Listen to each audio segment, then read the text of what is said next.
ಮುದ್ದೇಬಿಹಾಳ ಪಟ್ಟಣದಲ್ಲಿ ಬೀದಿ ಬದಿ ವ್ಯಾಪಾರಸ್ಥರಿಂದ ಹೆಚ್ಚಿನ ಪ್ರಮಾಣದಲ್ಲಿ ಕರ ವಸೂಲಿ ಮಾಡಲಾಗುತ್ತಿದೆ ಎಂದು ಆರೋಪಿಸಿ ಪುರಸಭೆ ಎದುರು ಕರ್ನಾಟಕ ಪ್ರದೇಶ ಬೀದಿ ಬದಿ ಒಕ್ಕೂಟದಿಂದ ಪ್ರತಿಭಟನೆ ಮಾಡಲಾಯಿತು. ಇದೇ ವೇಳೆ ಸಂಘಟನೆಯ ಮುಖಂಡರು ಮುಖ್ಯಾಧಿಕಾರಿಗಳ ವಿರುದ್ಧ ಧಿಕ್ಕಾರ ಕೂಗಿ ಆಕ್ರೋಶ ವ್ಯಕ್ತಪಡಿಸಿದರು.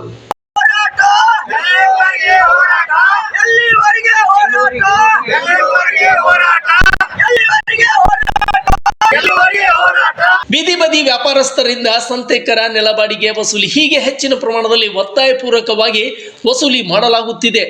ನಿಯಮ ಪ್ರಕಾರ ಒಂದು ದರವನ್ನು ನಿಗದಿ ಮಾಡಿ ಪಡೆದುಕೊಳ್ಳಲಿ, ಅದನ್ನು ಬಿಟ್ಟು ಬೇಕಾಬಿಟ್ಟಿ ಹಣ ವಸೂಲಿ ಮಾಡಲಾಗುತ್ತಿರುವುದು ಕಾನೂನು ಬಾಹಿರವಾಗಿದೆ.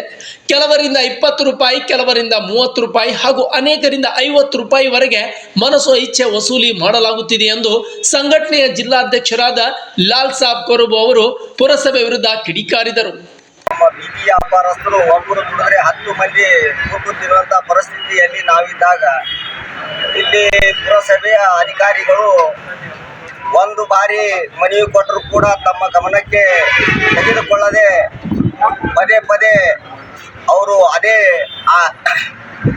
ಅಧಿಕಾರವನ್ನು ನಮ್ಮ ಬೀದಿ ವ್ಯಾಪಾರಸ್ಥರ ಮೇಲೆ 3 ಸಲ ಫೋನ್ ಮಾಡಿ ಹೇಳಿದಾಗ ಆಯ್ತ್ರಿ ಸಾಹೇಬ್ರೆ ನಾವು ಬಗೆಹರಿಸ್ತೀವಿ ಅಂತ ಹೇಳಿ ನಮ್ಮನ್ನು ಕೂಡ ಅವರು ಇದೇ ಥರ ವರ್ತಿಸಿದರು.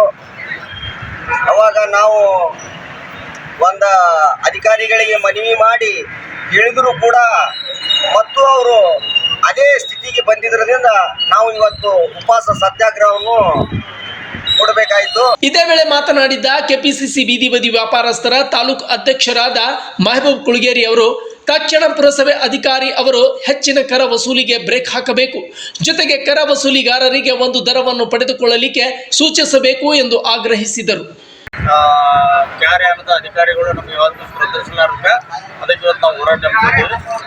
ಮತ್ತು ಕರ ವಸೂಲಿ ಏನಪ್ಪ ಅಂದ್ರೆ 30, 50, 20 ಈ ಥರ ತಗೊಂಡು ಅವರು ಇದು ಮಾಡ್ತಾರೆ. ಇದನ್ನು ನಾವು ಖಂಡಿಸಿ ಇದು ನ್ಯಾಯ ಸಿಗುವವರೆಗೂ ಕೂಡ ನಾವು ಇದನ್ನು ಇಲ್ಲಿಂದ ನಾವು ಹೋರಾಟ ನಿಂತ್ಕೊಳ್ಳೋಣ ಅಂತೇಳಿ ನಾನು ನಿಮಗೆ ಹೇಳತ್ತೀನಿ.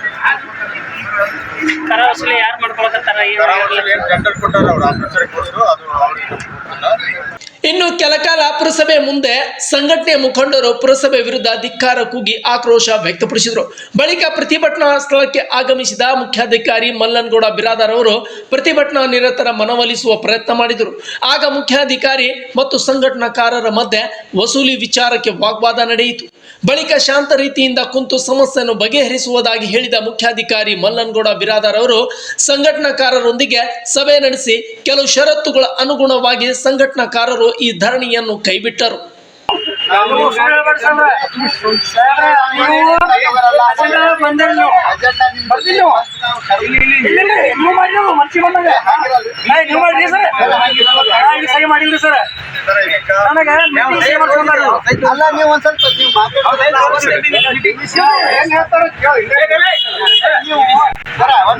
ಇದೇ ವೇಳೆ ಮಾತನಾಡಿದ ಪುರಸಭೆ ಮುಖ್ಯಾಧಿಕಾರಿ ಮಲ್ಲನಗೌಡ ಬಿರಾದಾರ್ ಅವರು ಹೆಚ್ಚಿನ ಕರ ವಸೂಲಿ ವಿಚಾರವಾಗಿ ನಾನು ಕ್ರಮ ಕೈಗೊಳ್ಳುತ್ತೇನೆ.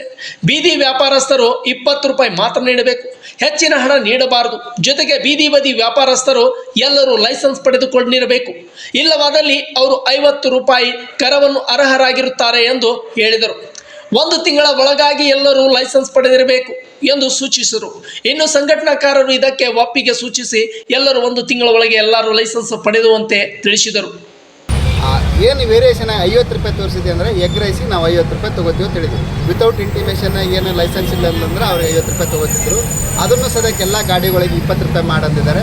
ಮತ್ತು 4/6 ಇದ್ದದಕ್ಕೆ 10 ರೂಪಾಯಿ ಮಾಡಂದ್ರೆ ನಾವು 10 ರೂಪಾಯಿನೇ ಮಾಡಿದ್ವಿ. ಮೊದಲಾದರೂ ತಳ ಕೂತು ವ್ಯಾಪಾರ ಮಾಡೋರಿಗೆ 10 ರೂಪಾಯಿ ಅವಾಗೂ ಮಾಡಿದ್ವಿ, ಈಗಲೂ ವ್ಯಾಪಾರಸ್ಥರಿಗೆ ಅದು 10 ರೂಪಾಯಿನೇ ಕಂಟಿನ್ಯೂಷನ್ ಐತಿ. ಮತ್ತು ಹಾತ್ ಗಾಡಿದವರಿಗೆ ಸೈಜ್ ಏನು ಅದು ಒಂದು ಕಡೆಯಿಂದ ಒಂದು ಮೂವೇಬಲ್ ಇರ್ತಾವೆ. ಅರ್ಧ ತಾಸು ಮೇಲ್ಗಡೆ ಒಂದೇ ಜಾಗದ ಮೇಲೆ ಇದ್ದರೆ ಅವ್ರು ನಿಲ್ಲಂಗಿಲ್ಲ, ಅವ್ರಿಗೆ ಪ್ರಾವಿಷನಲ್ ಇಲ್ಲ. ಅದು TVC ಕಮಿಟಿ ಮತ್ತು ನಮ್ಮದೇನು ಆ್ಯಕ್ಟ್ ಐತಿ ಅದರ ಪ್ರಕಾರ ಅವರು ಕಾನೂನು ಕ್ರಮ ಕೈಗೊಳ್ತೀವಿ ಅಂತ ಹೇಳಿದೆವು. ಅದಕ್ಕೆ ಅವರು ಸರ ಇಲ್ಲ ಬರ್ಡನ್ ಆಗ್ತದೆ ಅಂದರು. ಎಲ್ಲರನ್ನ ಒಂದೇ ಸೂರಿನಡಿ ನಾವು ಎಲ್ಲರನ್ನ ಲೈಸೆನ್ಸನ್ನು ಕಂಪಲ್ಸರಿ ತೊಗೋಬೇಕು. ಆ ಲೈಸೆನ್ಸ್ ಟ್ಯಾಗನ್ನು ನಮ್ಮ ಇದ್ದದಕ್ಕೂ ಮತ್ತು ಆ ಗಾಡಿಗೂ ಸೇವ್ ಮಾಡಬೇಕು ಅಂತ ನಮ್ಮ ಉದ್ದೇಶ ಇತ್ತು. ಅದಕ್ಕೆ ಅವ್ರು ಸಾಥ್ ಕೊಟ್ಟಿದ್ದಾರೆ. ಆಯಿತು ಸರ್, ನೀವು ಲೈಸೆನ್ಸ್ ತೊಗೊಂಡವ್ರಿಗೆ 20 ರೂಪಾಯಿ ತೊಗೊಳ್ರಿ, ಲೈಸೆನ್ಸ್ ತೊಗೊಳ್ಳೋರು ನೀವು ದಂಡ ಹಾಕಂದಿದ್ದಾರೆ. ದಂಡ ಹಾಕೋದು ಮತ್ತು ಅವ್ರಿಗೆ ಎಗ್ ರೈಸ್ದವ್ರಿಗೆ ಈ ಪಾನಿಪುರಿ ಮಾರೋರು ಎಲ್ಲ ಕಾಲಾವಕಾಶ ಕೊಡ್ತೀನಿ. ಅವ್ರಿಗೂ 1 ತಿಂಗಳ ಅವ್ರಿಗೆ ಕಾಲಾವಕಾಶ ಕೊಡ್ತೀನಿ. ಈಗೇನು ಎಗ್ ರೈಸ್ದವ್ರಿಗೆ ಇದನ್ನ ಪಾನಿಪುರಿಯವರಿಗೆ ಮಾಡೋರಿಗೆ. ಇದೇ ವೇಳೆ ಬಾಬಾಜಾನ್ ಮಮದಾಪುರ್ ಮುದೇಬಿಹಾಳ ಒಕ್ಕೂಟದ ಅಧ್ಯಕ್ಷರು ಸಂಗಮೇಶ್ ವಿಜಯಕರ್, ಜಿಲ್ಲಾ ಸಂಘಟನಾ ಕಾರ್ಯದರ್ಶಿ ಅಂಬಿಕಾ ಎಂ ಪಾಟೀಲ್, ಜಿಲ್ಲಾ ಉಪಾಧ್ಯಕ್ಷರು ಮಹಿಳಾ ಘಟಕ ವಿಜಯಪುರ್ ಅಕ್ಕಮ್ಮ ವಿ ಬಿರಾದಾರ್, ಯಾಸೀನ್ ತಾರ್, ಅಬ್ದುಲ್ ರಜಾ ಕಲಾದ್ಗಿ, ಅಬ್ದುಲ್ ಲತೀಫ್ ಬೀಳ್ಗಿ ತಾಳಿಕೋಟೆ ಬ್ಲಾಕ್ ಅಧ್ಯಕ್ಷರು ಆಸಿಫ್ ನಿಡಗುಂದಿ, ಆಸಿಫ್ ರಿಸಾಲ್ದಾರ್ ಸೇರಿದಂತೆ ಇತರ ಮುಖಂಡರು ಉಪಸ್ಥಿತರಿದ್ದರು. ಒಟ್ಟಿನಲ್ಲಿ ಬೀದಿ ಬದಿ ವ್ಯಾಪಾರಸ್ಥರ ಕರ ವಸೂಲಿಗೆ ನಡೆದ ಹೋರಾಟ ಅವರ ಒಳಿತಿಗಾಗಿಯೂ ಹೋರಾಟ ನಡೆಯಬೇಕಾಗಿದೆ. ಮಾರುಕಟ್ಟೆಯಲ್ಲಿ ಅವರಿಗೆ ಸಿಗಬೇಕಾದ ಮೂಲ ಸೌಲಭ್ಯಗಳು ಸಿಗದೆ ವ್ಯಾಪಾರಸ್ಥರು ಹೀನಾಯ ಪರಿಸ್ಥಿತಿಯಲ್ಲಿ ದಿನ ದುಡುತ್ತಿದ್ದಾರೆ. ಈಗಷ್ಟೇ ಜಾಗ ನಿಗದಿ ಮಾಡಿದ್ದು ಅಲ್ಲಿ ಶೌಚಾಲಯದ ಕೊರತೆ ಹಾಗೂ ಕುಡಿಯುವ ನೀರಿನ ಸೌಲಭ್ಯವನ್ನು ಪುರಸಭೆ ಒದಗಿಸಬೇಕಾಗಿದೆ. ಇನ್ನು ಆ ಹೊಸ ಜಾಗದಲ್ಲಿ ಎಲ್ಲಂದರಲ್ಲಿ ಕಸ ಬಿಸಾಗಿದ್ದು ಅದರ ಸ್ವಚ್ಛತೆಯ ಕಡೆಯೂ ಕೂಡ ಗಮನ ಹರಿಸಬೇಕಾಗಿದೆ. Suraj Risaldar, news desk, Tsunami TV, ಮುದೇಬಿಹಾಳ್.